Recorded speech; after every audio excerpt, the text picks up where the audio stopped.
নমস্কার দর্শক বন্ধু, আজকে আমি হস্তরেখা বিচারে কি করে আপনি দীর্ঘায়ু স্বল্পায়ু জানবেন আপনার সেইটা বিচার করা দেখাবো।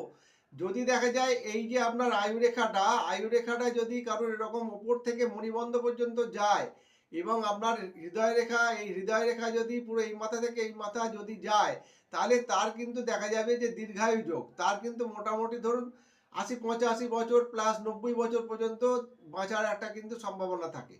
আবার যদি দেখা যায় যে কারোর হৃদয় রেখা ভাঙা বা হৃদয় রেখায় ক্রস চিহ্ন আছে এবং আয়ু রেখা যেটা আছে, এই আয়ু রেখাতে দেখা যাচ্ছে যে আপনার ক্রস চিহ্ন বা ভাঙা আছে, কাটা আছে, তাহলে যে বয়সে গিয়ে এই ভাঙা থাকবে বা কাটা থাকবে সেই বয়সকে নির্দেশ করছে যে আপনার সেই জাতক বা জাতিকার ওই বয়সে কোনো বিপদের মৃত্যুতুল্য ক্লেশ হতে পারে, হসপিটালাইজেশন হতে পারে বা আপনার অস্ত্রোপচার হতে পারে। মানে এমন অবস্থা থাকবে যে হয়তো ওই বয়সেই তার মৃত্যু হতে পারে বা মৃত্যুর সমতুল্য প্রায় বেশ কিছুদিন ভুগতে হতে পারে। এইভাবে কিন্তু আয়ু বিচার করা হয়ে থাকে এবং আয়ু বিচার করার ক্ষেত্রে এই সবসময় হৃদয় রেখা আর আয়ু রেখা এইটাকে কিন্তু ভালোভাবে ফলো করতে হবে। যদি আয়ু রেখা হৃদয় রেখায় কোনো রকম অসুবিধা থাকে বা কোনো ধরুন জব চিহ্ন রয়েছে বা কাটা চিহ্ন রয়েছে বা হয়তো আয়ু রেখাটা দেখা গেল এরকম জায়গায় এসে থেমে গেছে, এরকম জায়গায় এসে থেমে গেছে, তাহলে কিন্তু দেখা যাবে তার অন্তত ৫০-৫৫ বছর বয়সেই কিন্তু তার মানে আয়ুকাল। এইভাবে কিন্তু বিচার করা হয়। আবার যদি দেখা যায় যে কারোর আয়ুরেখা হয়তো দেখা গেল পুরো সম্পূর্ণ আছে কিন্তু হয়তো হৃদয় রেখা দেখা গেল যে অর্ধেক আছে ভাঙা, তাহলে সেখান থেকেও কিন্তু আয়ু বিচার হয়ে থাকে। আবার শিরোরেখা থেকেও কিন্তু অনেক সময় বিচার করা হয়।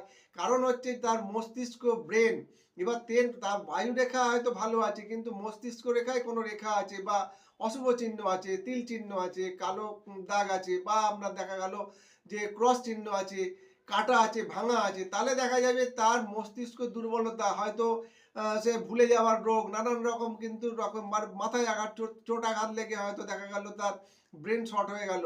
এইরকমভাবে কিন্তু তার পড়ে থাকার যোগ, এরকম ধরনের কিন্তু লক্ষণ পাওয়া যায়।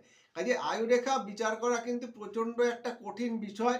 এটা নিয়ে যারা প্রশ্ন করেন আমার কাছে, আমি তাদেরকে বারবারই বলবো এটার জন্য আপনাকে বেশ সময়ে ধৈর্য নিয়ে আসতে হবে, পুঙ্খানুপুঙ্খ বিচার করার দরকার আছে। কাজেই আপনারা যারা যোগাযোগ করতে চাইছেন আমার সঙ্গে যোগাযোগ করতে পারেন। আমার ফোন নাম্বার 9831434774। সবাই সুস্থ থাকবেন, নতুন বছর ভালো কাটান, ভালো থাকুন, এটাই আমি চাই। নমস্কার।